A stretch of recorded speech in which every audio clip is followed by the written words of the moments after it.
Hello guys, in today's video I'm going to show you how to install Litematica into Minecraft.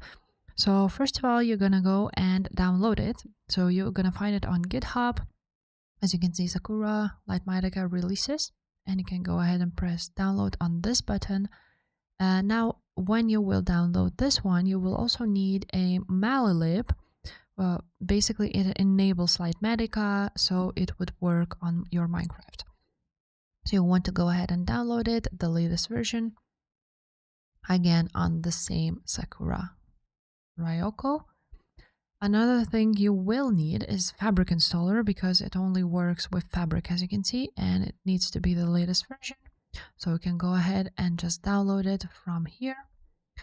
Now, once you will have your Fabric installed, you're gonna go ahead and open it.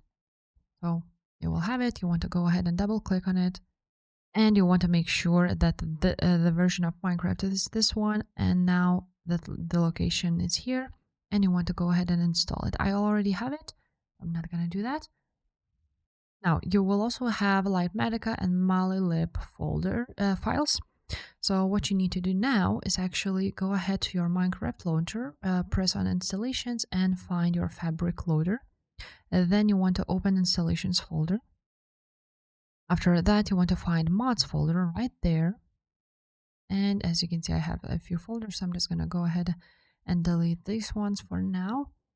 You want to go ahead and drag malilib and Litematica right there in the mods folder. If you don't see the mods folder, just go ahead and create it by pressing right there, new and folder, and name it mods.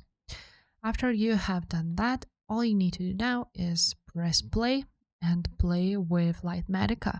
So if this video was helpful, make sure to subscribe, and I will see you next time. Bye.